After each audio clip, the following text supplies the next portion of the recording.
Thank you very much. So I'm going to present our work on social determinants of latrine use in India, which we started a few years ago. And so it's not just me, it's actually a large team of researchers. So all the mistakes that you see there, it's their fault. All the good stuff, mine. No, the opposite.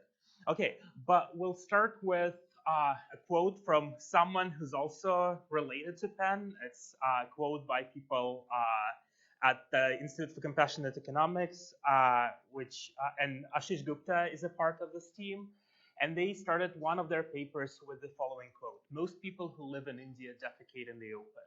Most people worldwide who defecate in the open live in India."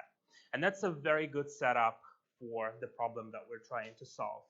According to WHO, actually, open defecation in India is not as prevalent as was just presented. About 40% of people as of 2015 defecated in the open, but obviously estimates are quite unreliable just because there's no really reliable way to know exactly how many people defecate in the open and what this notion even entails.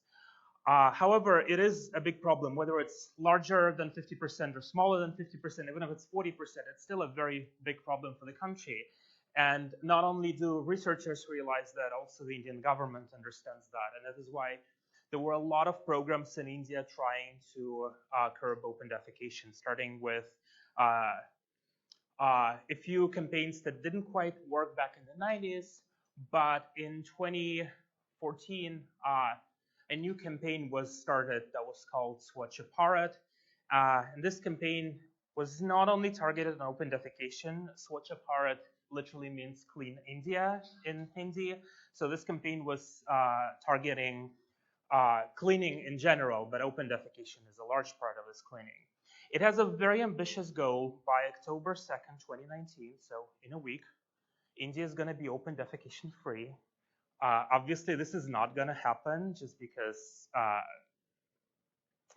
we can see that this is not happening, but probably the government will announce something along these lines. Even if the government announces something along these lines, we still know that the problem exists. At the same time, we have to admit that the government made quite a lot of improvements. Even in our study that was very short in time, was less than a year, we actually see improvements in the villages that we surveyed. So it is undeniable that improvements in open defecation happened in the time. The scope of these improvements is probably exaggerated by the government, but I'll talk more about that. So the question is, why defecate in the open? So this is something for Westerners completely nonsensical. How can you even use a toilet? Like, what's happening there? There are a lot of reasons why people might use to defecate in the open. There's a caste system in India that regulates and mandates certain interactions between individuals and requires certain roles to be taken.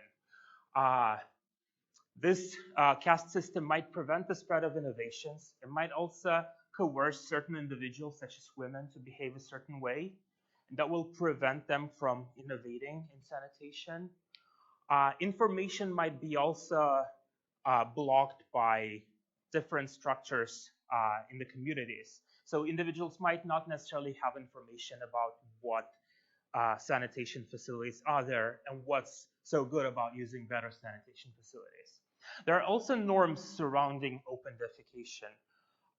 There are gender norms, as I mentioned. So very commonly you hear, especially in Tamil Nadu in the south of India, that women, the moment they become married, they're not allowed to leave their house unless their husband tells them to or allows them to explicitly. But you have to defecate. So that's the only time when women do not have to ask the permission of their husbands to leave their property, their household. And that might be a big barrier to adopting toilets, just because that's the only way where it can be more or less more free than in the household. There's caste-based intolerance. The question, who's going to clean the toilets if we build them? Because upper caste people do not want to clean the toilets because touching feces is something that can pollute you spiritually and can reflect on your future lives. But if you invite someone of a lower caste to clean your toilet, they, by being in your household, might pollute your environment, and that also will have negative consequences on you. So there are very many confounders from the norms that exist in India, and that might also prevent people from adopting toilets. So I use the term social norms. What is the social norms? So if you look at the sociological literature, we'll see quite a bit of discussion of social norms and how they manifest. There's not a lot of definitions, and definitions usually go from a sort of functional perspective, not what norms are, but how norms behave. So one of the first theories about social norms is functional structuralism, that just sees sets of norms as definitions of roles that individuals take in the communities. We know that this approach is rather static. It doesn't allow for a lot of dynamics. So right now, it's not seen very positively in sociology. There's also conflict theory that's very commonly associated with the name of Marx. However, there are way more followers of this theory that talk of norms in a more dynamic perspective. Norms as coercion mechanisms. So norms are not seen as generating roles, but norms are seen as social constructs that coerce people to behave a certain way. And in social psychology, there are social identity theories that talk about how norms can be used to signal your own identity. So certain people behave a certain way, not because they're coerced to do that, but to express their identity. So what's shared between these three theories is that we see that they disagree on what norms are. And of course, if you disagree on the definition of norms, you're going to come up with different conclusions. So we had to come up with a way to define social norms and be consistent with it. So what I'm going to be following in this presentation, and again, this is a definitional thing, so I'm just going to define the terms as we use. So if we disagree with the so we can agree or disagree with the conclusions based on these definitions. But if we define our concepts differently, of course, we're going to come up with different conclusions. It's just a matter of logic.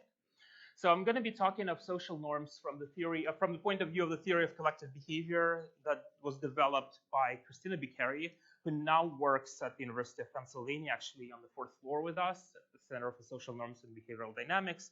The theory was developed some 20 years ago. And basically, the first question that Christina asks is, how do people decide what to do?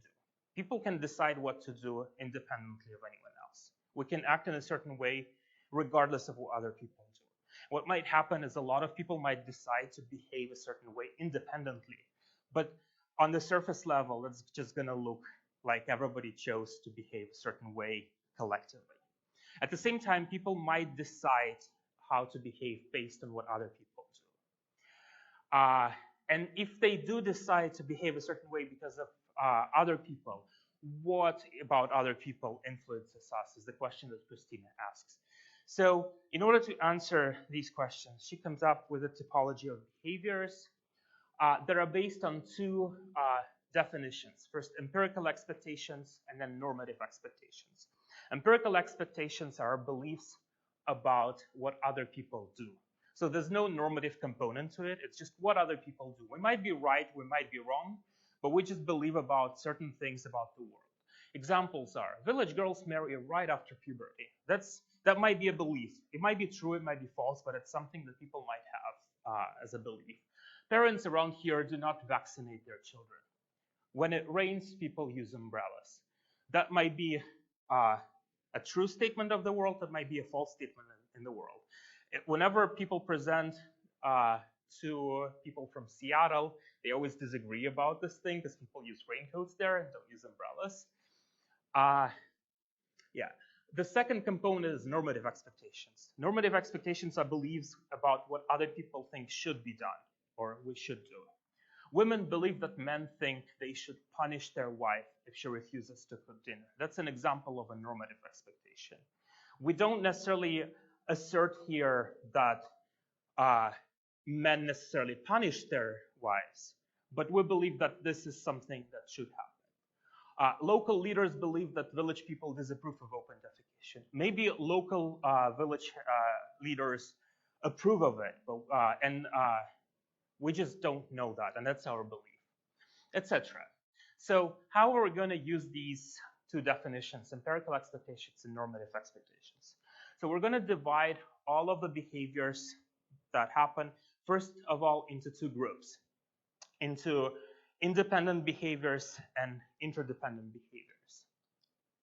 And if we look at first independent behaviors, people might behave independently of other people for various reasons. One of the reasons is because it might meet someone's needs. And then we're going to define this kind of behavior as a custom. Again, this is a definition that we're going to use. So it doesn't mean that everybody defines customs the same way, or when you use the word custom, that's what it means. But that's the definition that we're going to be using. Can we think of an example of a custom? So here's a good example of a custom. So when it rains, people open their umbrellas. When it rains and you open your umbrella, do you care if other people around you open an umbrella? Presumably not. It's just a behavior that you engage in because it meets a certain need. You stay dry. But a lot of people engage in this behavior, and if you were an alien just looking at that, you would think that there's some sort of a social norm existing here just because everybody behaves a certain way. Not necessarily. People might not care about what other people do. A second possibility is that people might behave a certain way regardless of what other people do again, but not because it meets a certain need. It might even be detrimental to one's needs. But we might believe that this is the right thing to do. This is the thing that ought to be done. And then we're going to define this behavior as a shared moral rule. An example of that is fasting during Ramadan, for example, among Muslims. And you might say, wait a minute, but Islam is a social construct, so people learn to behave a certain way. So how can we say that it's independent?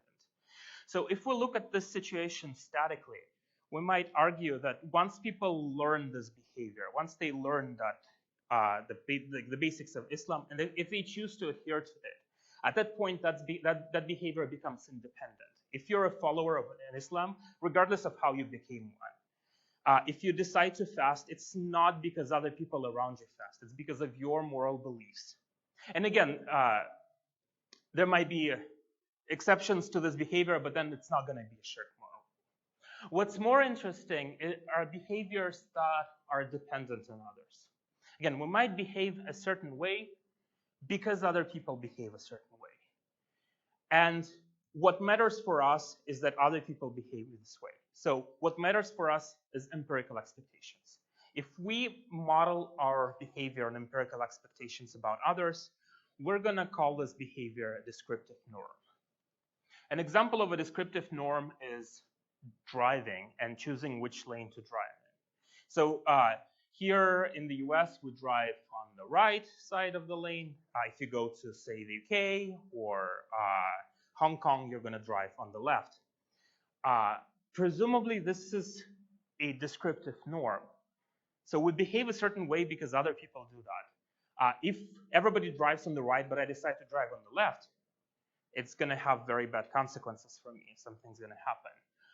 But it doesn't necessarily mean that I think it's the right thing to do. It doesn't necessarily mean that I'm just attached to this concept of driving in the right, which we see when a lot of people, when they go to Britain and when they drive there, they easily switch to the left just because that's a descriptive norm. There's nothing normative about that. And the more interesting behavior is social norms, which are behaviors that people follow based on what other people, based on certain expectations about what other people do, but also what other people think should be done. And we're going to define this as a social norm. So in the rest of this talk, a social norm is a behavior that's conditioned on what other people around me do and what people think should be done. An example of this is standing in a line. Of course, that doesn't meet our need. If we wanted to buy something, we could have just skipped the line and entered without standing in the line. That wouldn't be seen very nicely from other people. You would be judged. So there's a normative component. Other people would judge me if I skip the line. So I have to stand in the line. So standing in the line is an example of a social norm. So I just presented 4 types of behavior: customs, moral groups, descriptive norms, and social norms. So first of all, they differ because some of them are independent, some of them are interdependent, but also some of them are based only on our empirical expectations or on our factual beliefs, and some are based on normative expectations or on our personal normative beliefs. So that's the typology of behaviors that Christina Bicchieri developed in her theory. And we're going to use this typology to diagnose open defecation behavior in India and figure out which cell it actually falls into. So what we started is something that we post factum called the LENNS, the Longitudinal Evaluation of Norms and Networks. We started that as a longitudinal study of behavior, of open defecation behavior in 2 states of India, with the aims of examining how sanitation practices are influenced by others around us, what type of social collective behavior open defecation is, and develop an intervention that we could use to improve sanitation behavior in India. So we started that around 2017 with the first phase. Right now we're approaching the intervention phase, so we actually completed data collection, and right now we're going to intervene on a subsample of our population, and we're going to try to improve sanitation behavior. And our intervention is going to be based on the conclusions of the theory that I just presented. So where did we survey individuals? We chose to survey 2 states of India, Bihar and Tamil Nadu. And by we chose, it means our sponsors did, the Bill and Melinda Gates Foundation. But it wasn't a random choice. So if you think about the economic and social conditions in India, you know that Bihar by Indians is very often referred to as the Louisiana of India. It's one of the least developed states in India. And at the same time, if you look at Tamil Nadu is a very, very developed state in India. It's probably not as developed as Delhi or not as developed as the territory of Goa, but it's a very developed state. However, despite this fact, it still lags quite a bit in terms of open defecation. If you look at neighboring states, you'll actually see that the situation there is way better. So the question was, that doesn't seem to be just economy, because we have a very poor state that's doing poorly in open defecation. We have a relatively wealthy state that's also doing poorly in defecation. What is happening there? And a lot of people were arguing these are social norms. So that's why we were asked to do that. So we know that Indian geography is very diverse, even at the state level. There's something called municipal corporations. Think Philadelphia, New York, large cities. There's also villages. But there are a lot of categories in between villages and those large cities. There's something called municipalities, which are smaller towns. I don't know, think of Allentown or Scranton. But there's also a new type of a geography called town panchayats. Town panchayats are newly established towns that used to be villages that just grew to a size where it makes no sense to no longer treat it as a rural area. And then they re-identify themselves as town panchayats. So what we survey in our study is slums in municipal corporations, so slums in really large cities. We survey those semi-urban areas, town panchayats, and we survey villages. And in each state, we chose a certain number of geographies to make it more or less a matched sample, not to make it representative of India or of any state, but just to have a balance in our samples for easier analysis. So we conducted the first survey in 2017, in the fall of 2017. The survey consisted of over 3,000 people, and we interviewed them extensively about the social networks that we have. After that, we conducted a second wave of the survey that was larger. We added additional people. And in the second wave of the survey, we interviewed people about what motivates their behavior. In addition to that, we did quite a bit of other add-ons. We did some qualitative studies, and we did focus groups. And I'll show some of the results of the focus groups for you just to see. So as I mentioned, the first aim was to examine how sanitation practices are influenced by social networks. We were wondering to know if social contexts can affect people to adopt latrines, whether there are any caste-based differences in networks, and whether that spans to sanitation behaviors, and how networks influence the flow of information. Now, it is incredibly difficult to collect information on networks overall, and it is even more difficult to do that in India, just because of how diverse the society is. If you think of slums, individuals in slums are very often transient. They come for temporary work, they stay there for work, then they move, and it's very difficult to track people in time. And it's very difficult to define what is a social network, because a lot of people keep contacts with people outside of their slum. They might keep contacts with people in the municipal corporation overall, or even in their state of origin, in their district of origin, etc.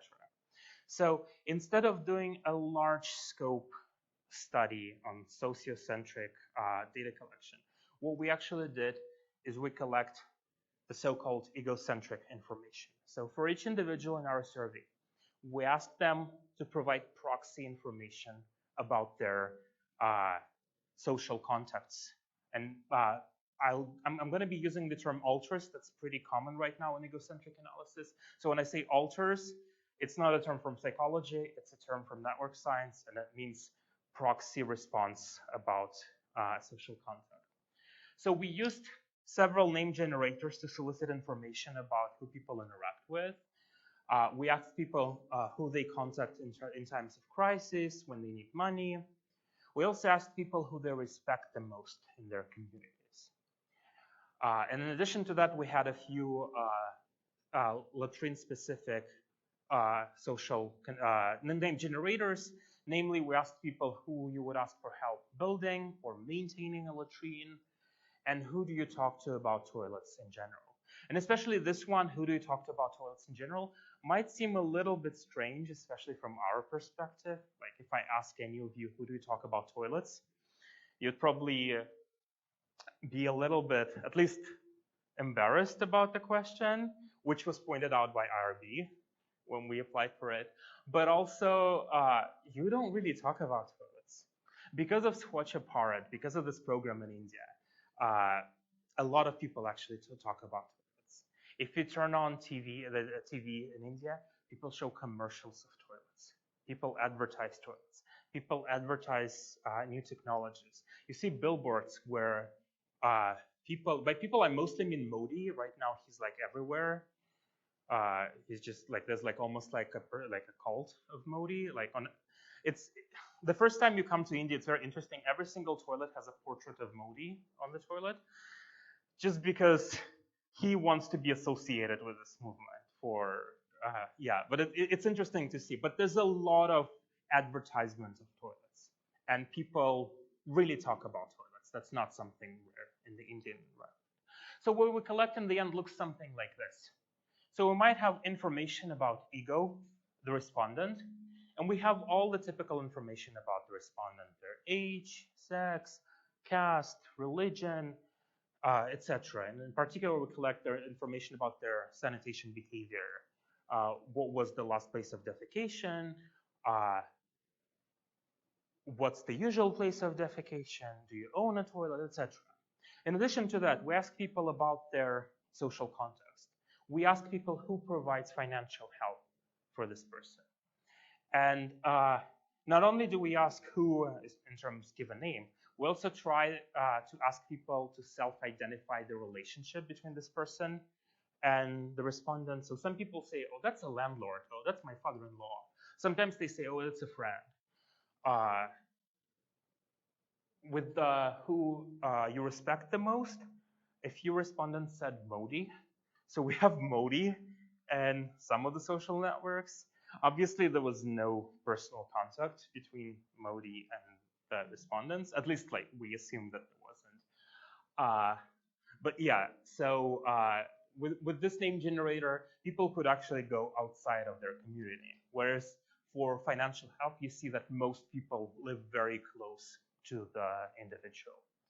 And then we also asked about help constructing toilets. And of course, some of these people might pop up in several name generators. So here I'm showing an example where the father is very respected, but also provides financial help. Or a situation where a village head is very respected, but also provides with some information about toilets or just has conversations about toilets. So in addition to roles, we ask some information about alters, so it's proxy information. And some of this information we're very certain. So when we ask individuals, so like, what's their role, first of all, that's something that's very subjective, so we just believe individuals. When people identify the sex of the alter, that also usually very rarely causes any questions. Some of the responses, however, might be less accurate. For example, the question about the age of alters.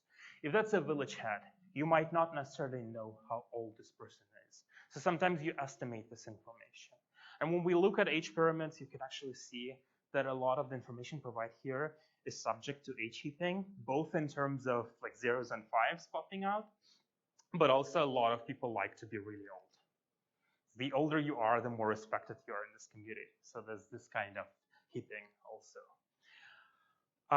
So there are limitations to this approach, but however, as I mentioned, because of just constraints of the social structure and financial constraints that we had, that is as much as we could go until recently. I'll talk about our recent developments in the project later. What we also did is we tried to assess social determinants with a focus of norms, social determinants of open defecation with a focus of norms.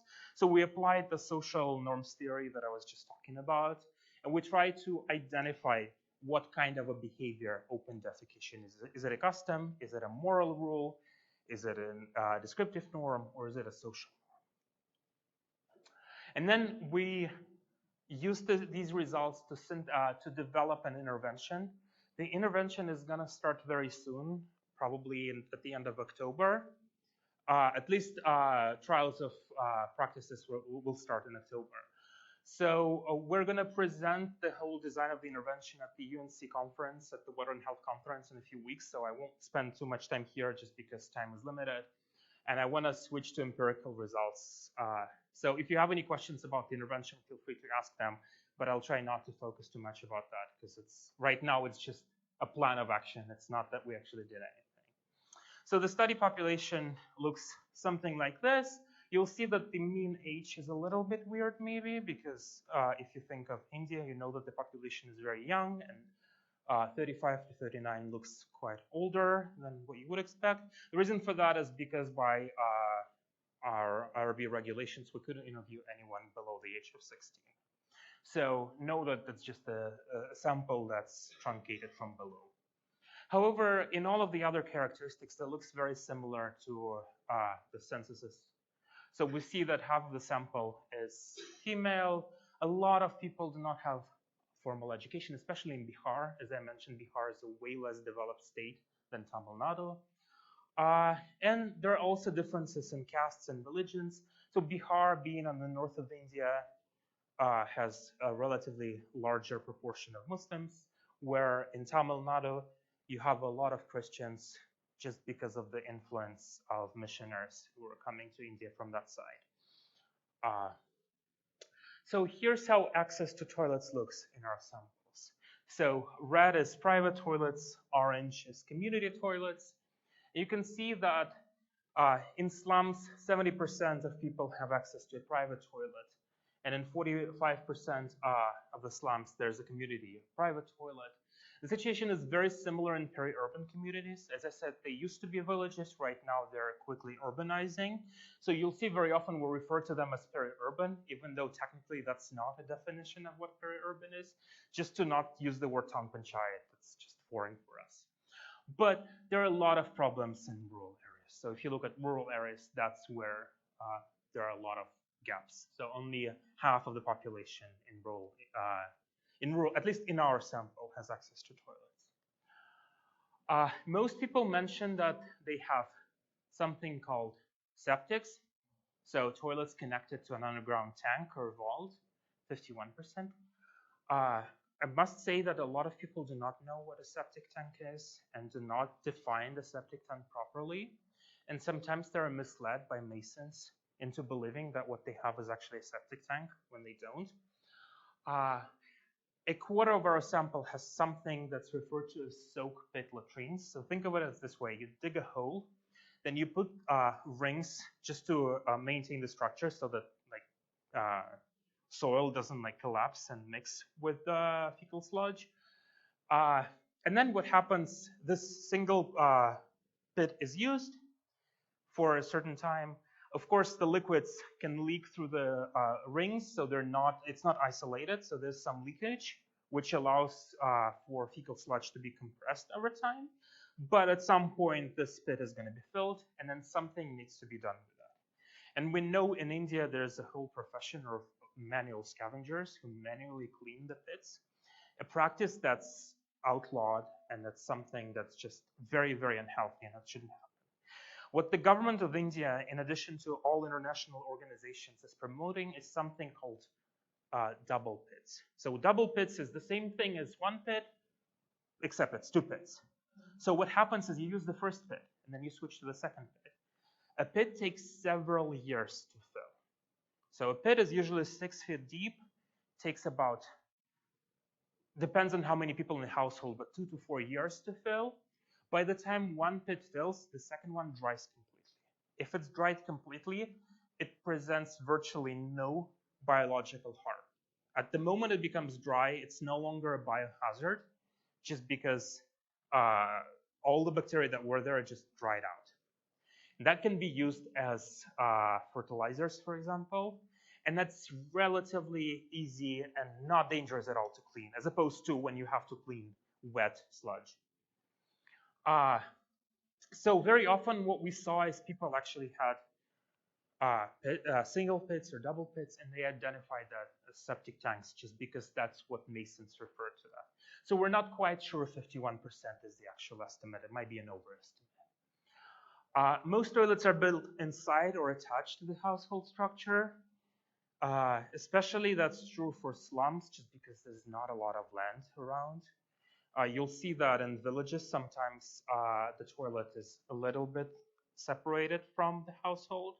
In slums, there's just no way to do that. So sometimes toilets are built inside the main living area. So what about use? And that is a slide that causes us the most trouble, just because a lot of people say that these estimates are way higher than what's presented by other researchers, in particular by the Rice Group. So we see that last week, 95% of people, 95% of people used their toilet the last time they needed to defecate in urban slums. So that's a pretty high level. So 95% of the last uses were in the toilet. So there's only 5% of open defecation, which, if you think about it, a lot of people have to work, and sometimes they work quite far away from their slum, and sometimes there are no toilets where they work. So they just have to do something, like they have to defecate in the open. But it seems like when they're inside a house, they use their toilets pretty consistently. And that was a number that surprised a lot of people, just because that's too high. If we're talking about a problem, this does not look like a problem. This looks like the problem is solved. However, that is an estimate of only last use. If you ask a different question, in the last week, did you exclusively use the toilet? Then this proportion drops quite a bit. So only 79% of the people report that last week they exclusively used the toilet. And of course, the numbers are way lower in rural areas. So that's only true for slums. And again, these numbers are conditioned on owning a functional latrine. So remember, only 50% of people in rural India own a latrine. So that's 56% of 50%. So that's pretty low. So that's about 25% of the population. However, as I mentioned, there are quite a few improvements in all the geographies that we studied. So we conducted the first wave in the fall of 2017 and the second wave in the spring, summer of 2018. So it's about half a year difference. In our sample, we already see an improvement In the full sample, the use went up from 56 to 63%. In urban slums, from 64 to 70%. That's a tiny improvement. Of course, it's only 6 percentage points. That is statistically significant, and more important, that's only 6 months. So there are improvements actively happening in India. We asked people why they decided to build latrines. A lot of people talk about social norms surrounding open defecation. They talk about maybe some societal constraints or societal factors that push people to build latrines. And we're surprised to see that it's not the case. The plurality of people said that the reason they chose to build latrine is for the comfort. So people realize that using a toilet is more comfortable than not using a toilet. Some people mentioned that it improves their status. If you ever saw commercials on Indian TV, all the commercials about toilets right now, about how cool it is, how just like it's a high-tech device, a toilet. So a lot of people think it improves their status. And then especially in Tamil Nadu, if you're not familiar, is a very dry state. If you come there at the end of summer, if you go to rivers like the width of Delaware River, they're completely dry. There's just no water. So a lot of people in Tamil Nadu mentioned that female hygiene is an important factor that causes people to build toilets, because otherwise people would just go to a river. But if there's no river and if there's no way to maintain hygiene, you have to do something about that. Interestingly, the spread of diseases was not something that people mentioned a lot at first. And it seems that campaigns actually worked, because in the second wave of the survey, a lot of people started talking about how using toilets curbs the spread of diseases. But at first, when we started our work, we noticed that a lot of people are not even familiar with the concept that toilets might improve health in any way.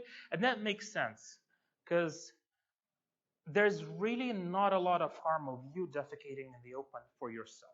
There might be reinfection, say with parasitic worms. You might reinfect yourself, but you have to be infected to begin with. If you don't have any pathogens in you, it doesn't matter if you defecate in the open or not. First of all, you go very far away from your house. Usually it's not that you defecate outside your porch. And second of all, like if you have the pathogens in you, you already have the problem. If you don't, it's fine. The problem is that everyone else defecating around you, if they have pathogens, they might spread it to you. But that's something that very few people think about, just because, oh, that's their problem. And like they'll solve that. I don't have the pathogen. Why should I worry about someone else? Yeah.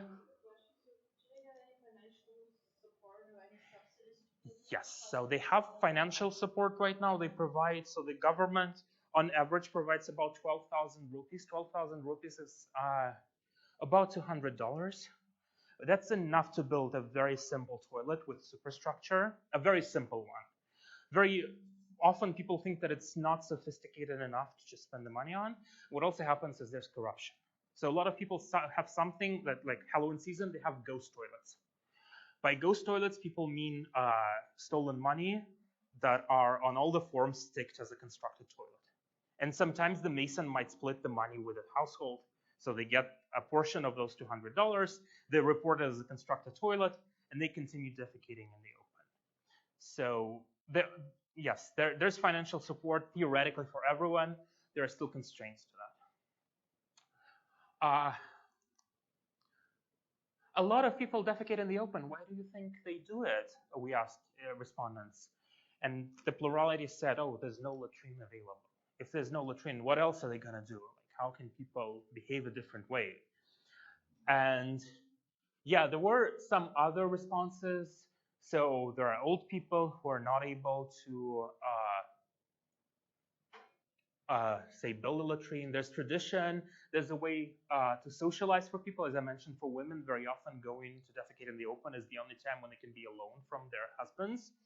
But the plurality still says it's the fact there's no latrines, or there's no means to construct a latrine.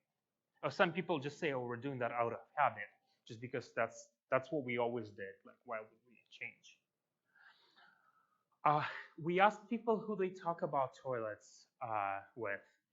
And if you ask this general questions, who do you talk to about toilets and open defecation in general, we'll see that they very often talk with family members, which makes sense if you decide to construct a toilet. That's a family decision in the end. They very often talk to government officials, sometimes even more often than with family members. However, when you actually actively seek to build a toilet, the role of the government diminishes quite a bit, and it's mostly family members who you talk to about these decisions. So even if the government talks to you about how awesome toilets are, individuals still see family as a more reliable source of support.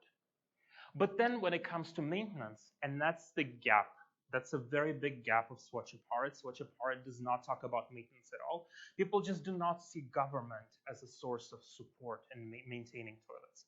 So once this toilet is built, they check a mark on the form, and that's it, and the story is over. And then the family's on their own. What we also ask people is, okay, you name those alters, you name those people who you interact with. Do they approve or disapprove of toilets? And then depending on whether they said that they approve or disapprove of toilets, we looked at individuals and whether they use a toilet or not. And what we saw is this pretty much no difference. That's a graph by age. So we looked at different ages for alters. So there's pretty much no difference between alters who reject OD and alters who do not reject OD in terms of their influence on our behavior, regardless of age also. The two lines look pretty flat, like less the random noise. So it doesn't seem that the normative expectations play a role here. However, if you look at empirical expectations, the graph looks drastically different. So if our alters use toilets, we are very likely to use toilets ourselves, regardless of the age of the alter. But also we'll see that there's this increase here at early ages. So it looks like younger alters are more influential for our behavior to use toilets. At the same time, if alters do not use a toilet, we are very likely to not use toilets ourselves. Now, the question that arises is this the result of their behavior? Did we learn from them, or do we just happen to live in shared environments? So if I live in a community where no one has a toilet, that's exactly the picture I'm going to observe. If I live in a community where everybody has a toilet, that's exactly the picture I'm going to observe. That's why we conducted a second wave of the study. But before that, quickly. So what I want to mention is what we observed is family members were very influential, regardless of where family members reside. What we saw is neighbors are not very influential. So you might think that people copy the behavior of their neighbors.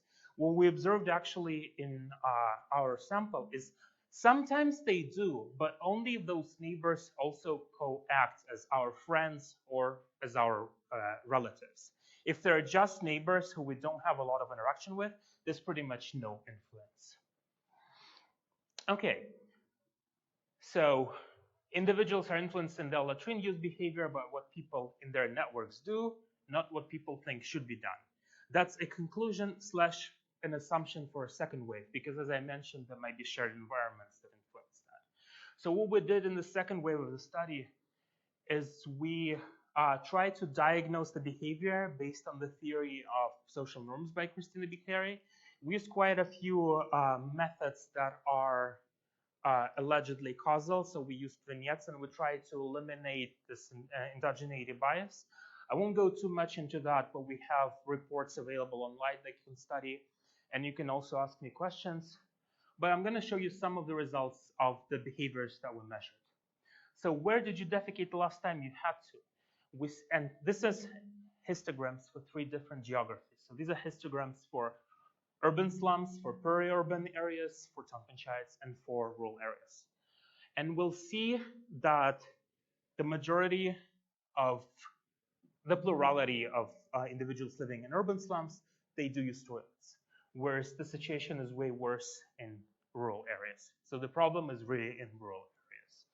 When we ask people about the empirical expectations, we see that, again, Individuals in urban slums expect other people in their communities to use toilets, and there's quite a 50-50 split in in villages and in peri-urban areas. A lot of people just did not know how to answer this question, so that might explain this bulge here. So like when you say 50-50, like sometimes they do, sometimes they don't, it might be an indication that they just don't know how to answer this question. But there's still a drastic difference between slums and other areas.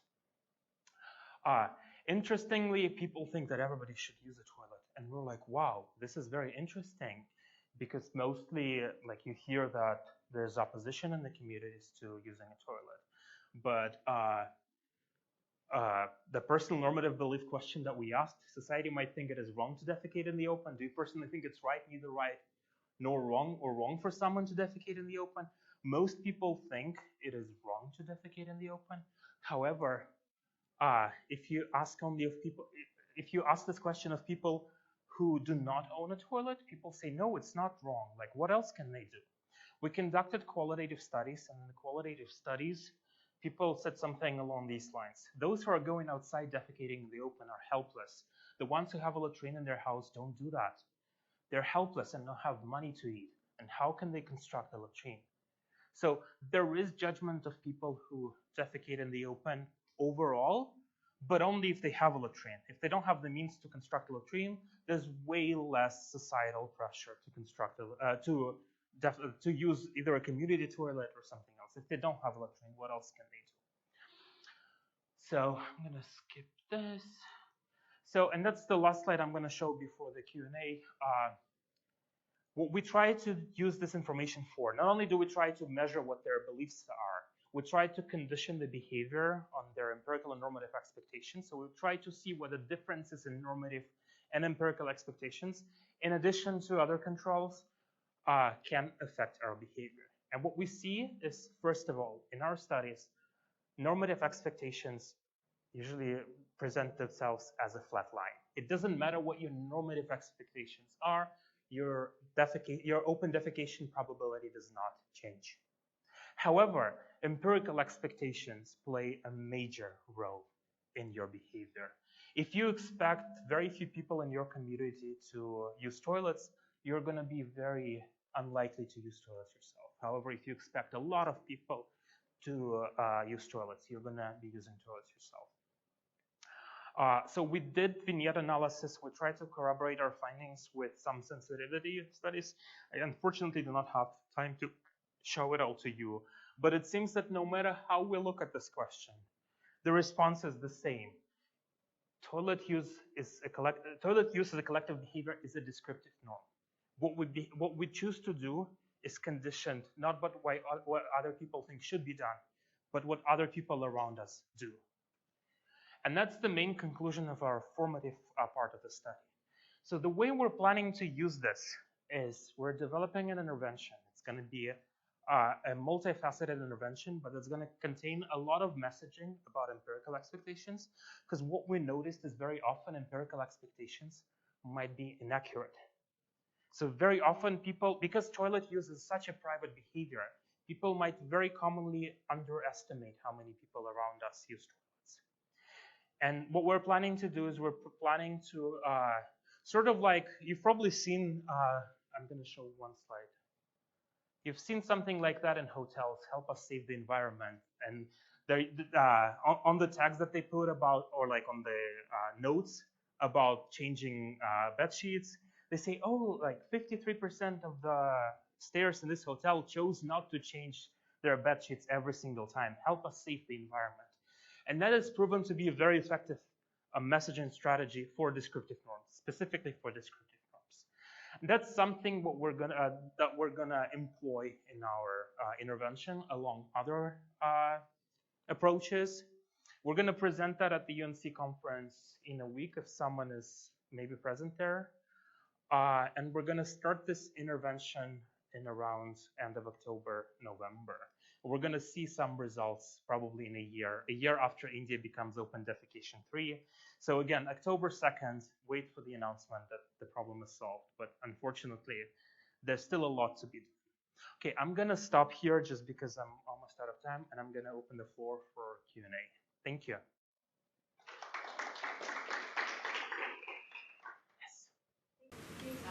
That was really interesting. I learned a lot.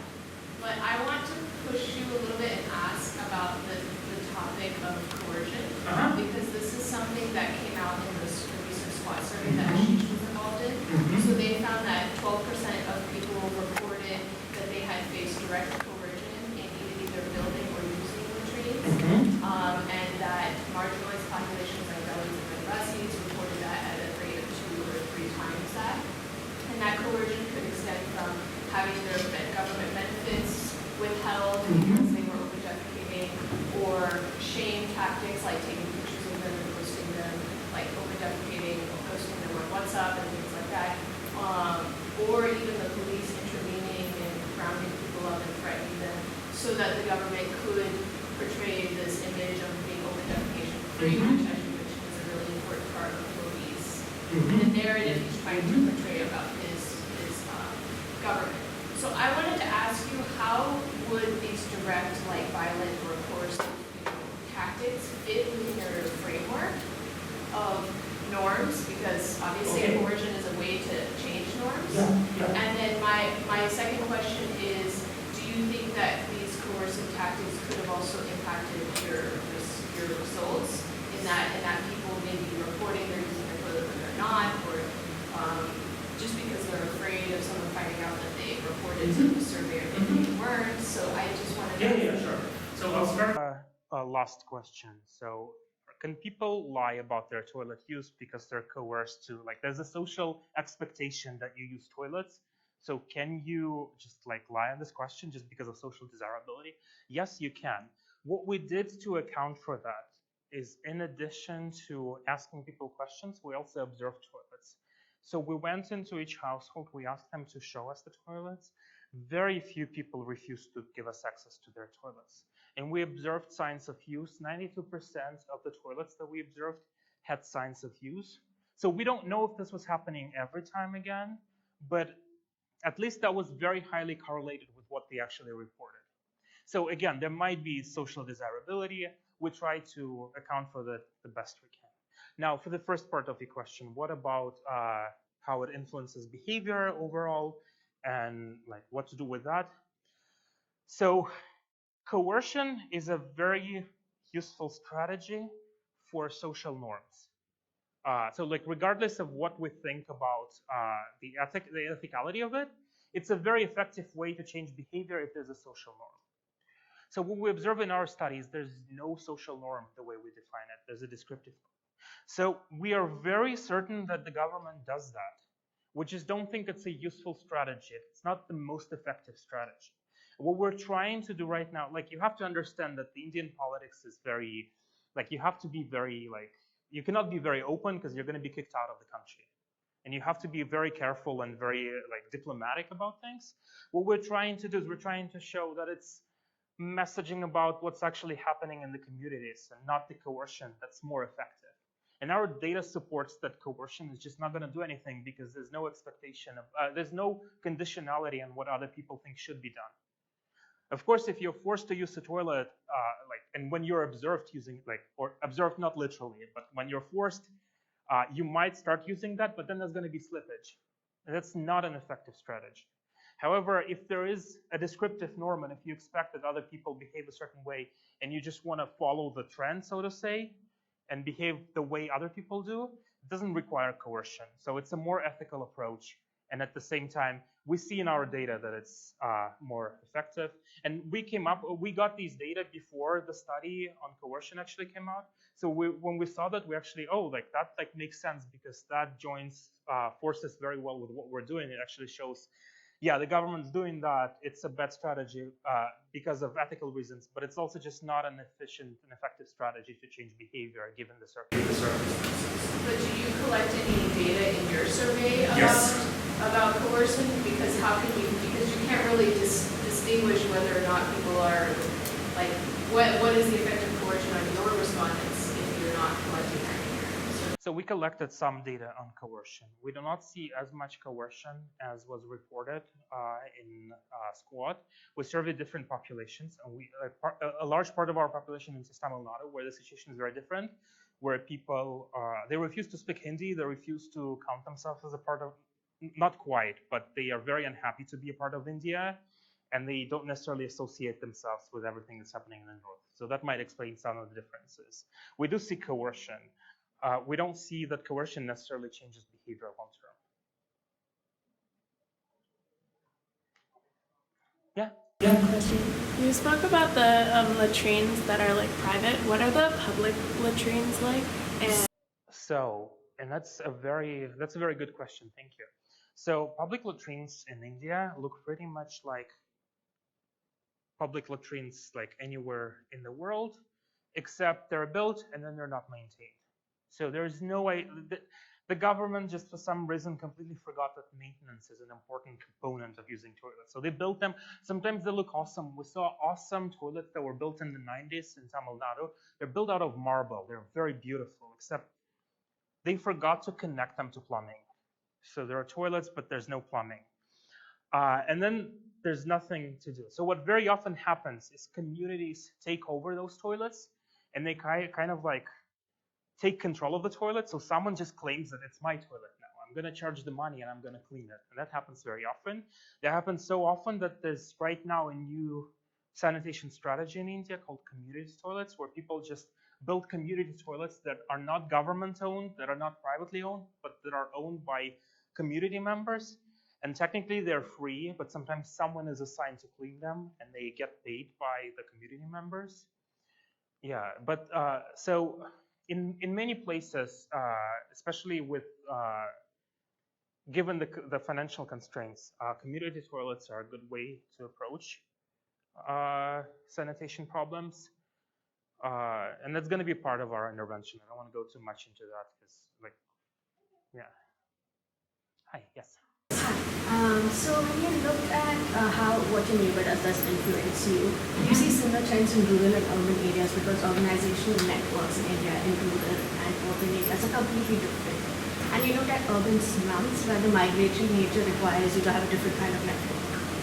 So do you see similar results in rural, peri-urban and urban areas? So yes, we do see that networks are smaller in urban areas. Part of that reason is because the population is transient and they don't necessarily know who the people around them are. Even if they talk to them sometimes, there's way less information.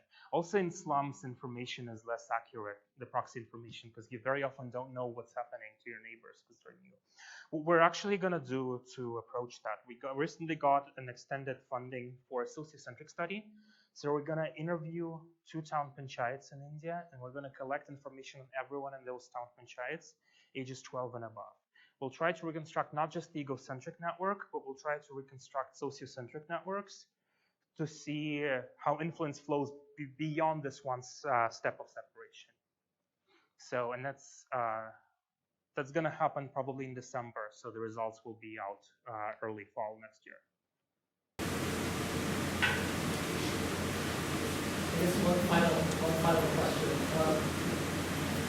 I have a question about the conceptual framework. I found it very interesting that one thing that seems to matter a lot is the perceptions about what others are doing. So like how prevalent the behavior is and what those beliefs are.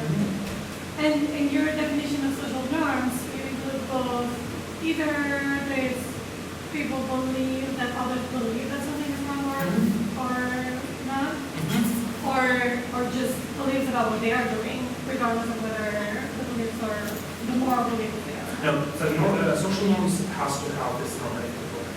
Right, but it seems that from your result, there's a piece of it that seems a little bit independent from the normative component, which is just like beliefs about the prevalence of the behavior. Yes, so that's why it's not a social norm here. That's why we diagnose that as a descriptive norm. Okay, so never mind. I was just thinking about those 2 pieces and how they're... So that's the discussion that I just had with Megan. Yeah. So it does seem that people don't necessarily get affected by what other beliefs should be done. Yeah. So all the attempts by the government to coerce people into doing something they're not willing to are not only unethical, but are also from the pragmatic perspective. Suppose we're people who just don't care about ethical reasoning and we just want to get things done. This is not a strategy to get things done.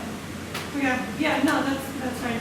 I was thinking how it connects to this idea of the statistical discrimination, which is a framework for within like for like gender and racial. So like just thinking that like women will talk about the labor market and that like justifying and how that's connected to the So there's a lot of problems with statistical discrimination overall. It's just like. Could you qualify that as with If that was the case, actually, that would be a description. If that were the case. If that were the case. Yeah. Okay, I think we'll delegate further questions to afterwards. You're in the building though, so it's easy to get out. Yeah, so 439, and I'm there Monday through Friday, 9 to 5. Very good. Thank you. 9 to 5